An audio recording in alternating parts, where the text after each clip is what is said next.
Hey yo, salut les amis, bienvenue dans cette nouvelle vidéo de NHTV. Aujourd'hui, nous allons parler de ce qui fait le buzz sur la toile, à savoir l'histoire, l'affaire Croqueuse de Diamants. Croqueuse de Diamants, pour ceux qui ne la connaissent pas, c'est une jeune femme qui apparaît de nulle part, qui sort de nulle part et se met à partager de l'argent sur la toile. Et l'on se pose la question de savoir qu'est-ce qu'elle fait pour gagner autant d'argent. Quelle activité lui donne cet argent? Est-ce que c'est bien de prendre cet argent? Parce que les gens ont l'habitude de taxer tel argent, oui, tel argent est sale, tel argent est propre. Ça vient beaucoup plus des hypocrites saints.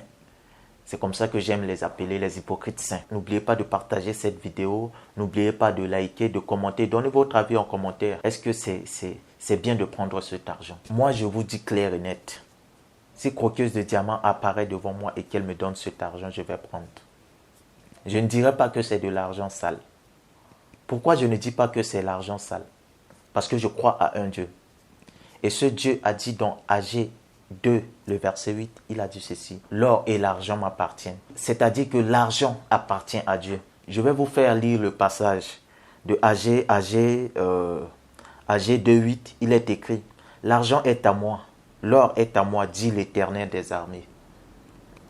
Dieu a dit l'argent est à moi. Il n'a pas dit que l'argent propre est à moi, l'argent sale n'est pas à moi. Il a dit l'argent. Donc prenons l'argent. Et quand je vois un peu plus loin dans la Bible, pour ceux qui se disent saints, les chrétiens, les hypocrites saints, qui aiment la Bible mais ne lisent jamais, quand je vois dans Ecclésiaste 2, le verset 26, il est écrit, car il donne à l'homme qui lui est agréable la sagesse, la science, la joie. Mais il donne au pécheur le soin de recueillir et d'amasser afin de donner à celui qui est agréable à Dieu. C'est encore une vanité et la poursuite de vent. Ne prie pas Dieu pour demander l'argent. Dieu ne va pas te donner l'argent, même un franc, il ne va pas te donner. Il te donne la sagesse, la science et la joie.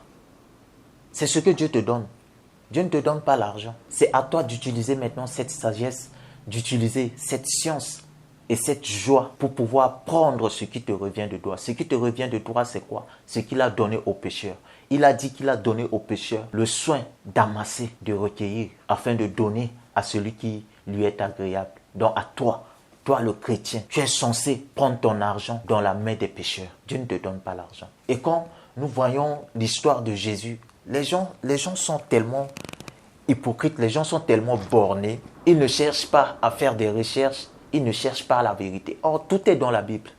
Tout est dans la Bible. Quand nous voyons l'histoire de Jésus, Jésus ne marchait pas avec des chrétiens. Jésus est beaucoup plus avec les païens. Jésus est beaucoup plus avec les pécheurs. Jésus a été invité par Zachée. Jésus aurait dit que non, je suis le Fils de Dieu, je suis aussi un Dieu, je ne peux pas aller chez un pécheur. Il est allé chez Zachée, il a mangé. Et je crois que même en rentrant, Zachée lui a donné quelque chose pour le transport.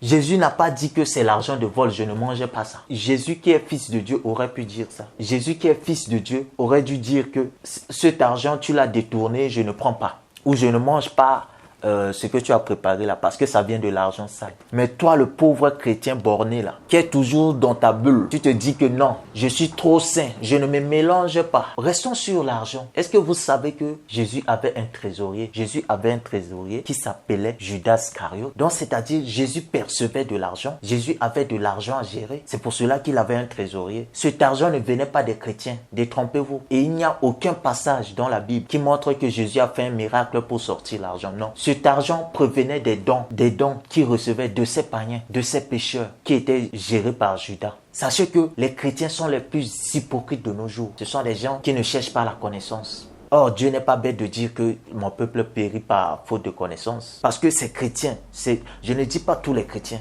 ce genre de chrétiens réservés toujours dans la bulle pour dire que oui, je suis comme ça, je suis trop saint, je ne me mélange pas.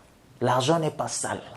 Ce que tu dois demander à Dieu, c'est la sagesse, c'est la science, c'est la joie. Et utilise cette sagesse pour prendre ton argent. Parce que ton argent, Dieu a donné aux pécheurs. Dans vos histoires de l'argent sale, laissez ça. Si tu veux réussir, si tu veux devenir riche dans la vie, ne marche pas avec les chrétiens.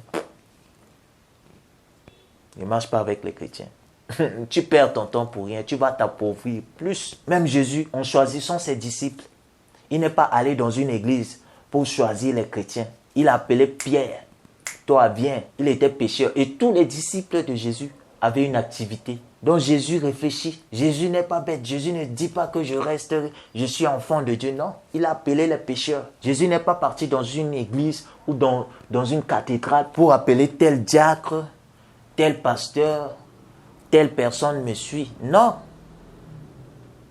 Jésus est parti dans la rue.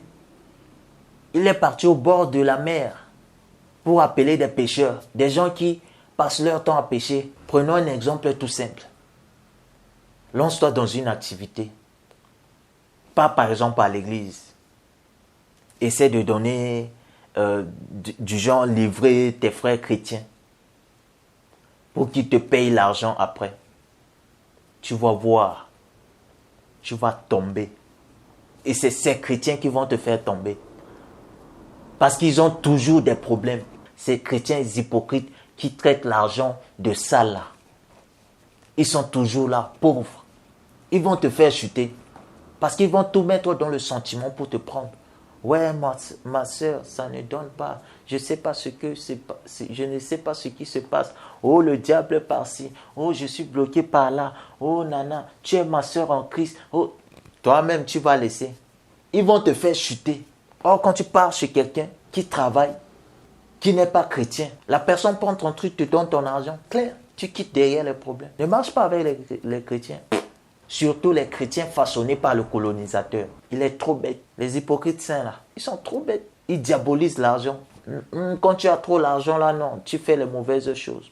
Quand tu as trop l'argent, tu es dans telle loge, tu es dans... Quand ils parlent même de l'argent sale là, ils savent quelle entité fabrique l'argent. Même les banques qui leur donnent de l'argent là. Même si ils travaillent, ils partent prendre leur argent à la banque. Ils savent dans quelle entité appartiennent ces banques. Mais ils prennent cet argent. Ils ne disent pas que c'est de l'argent sale. Non, l'argent n'est pas sale. C'est la personne qui est sale. Mais l'argent, non. L'argent ne peut jamais être sale. Ça ne peut jamais être sale. Mettez ça dans votre tête. L'argent est toujours propre. Tu peux marcher avec les pécheurs sans être un pécheur. Jésus marchait avec les pécheurs et c'est Jésus qui change ces pécheurs. Ils n'ont pas réussi à changer Jésus. Toi aussi, tu peux le faire. Toi, chrétien, tu peux marcher avec des pécheurs et tu transformes ces pécheurs grâce à ton comportement, grâce à ton message, grâce à ce que tu leur affiches chaque jour. Tu peux les changer, ces pécheurs-là. Tu peux les changer. Parce que Jésus même a dit que je vous ai donné le pouvoir. Tu as tout le pouvoir. Mais c'est toi qui as peur tu as peur d'un humain comme toi. C'est un humain. Il est Dieu. Il n'est pas Dieu. Mais le pécheur, mais un franc-maçon, c'est pas un Dieu. Un rosicrucien, c'est pas un Dieu. Moi, si c'est l'argent, je ne peux pas prendre. Laissez vos histoires d'argent sale. En tout cas, j'en ai fini pour cette histoire de l'argent sale. Oui, on ne sait pas d'où ça sort. On ne peut pas prendre et autres. Je vous prie, laissez-nous avec ça. Laissez-nous avec ça et cherchez la sagesse et utilisez cette sagesse pour prendre votre argent. Sur cette terre, il faut être un stratège. Être un stratège n'est pas un péché. Parce que Dieu t'a donné la sagesse, là, c'est pour ça. Abraham est parti, il a présenté sa femme comme sa sœur. Il a pris l'argent de Pharaon.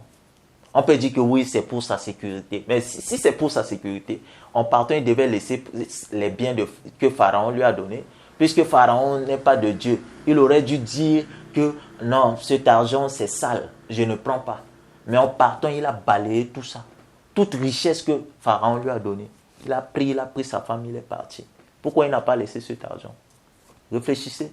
Il faut être stratège. Restez là, ne soyez pas stratège. Ne cherchez pas à prendre votre argent. Vous allez demeurer pauvre et mourir pauvre. Partagez, likez cette vidéo. C'était votre humble serviteur de la part de NH TV. Moi, c'est Novi. On se prend à la prochaine vidéo.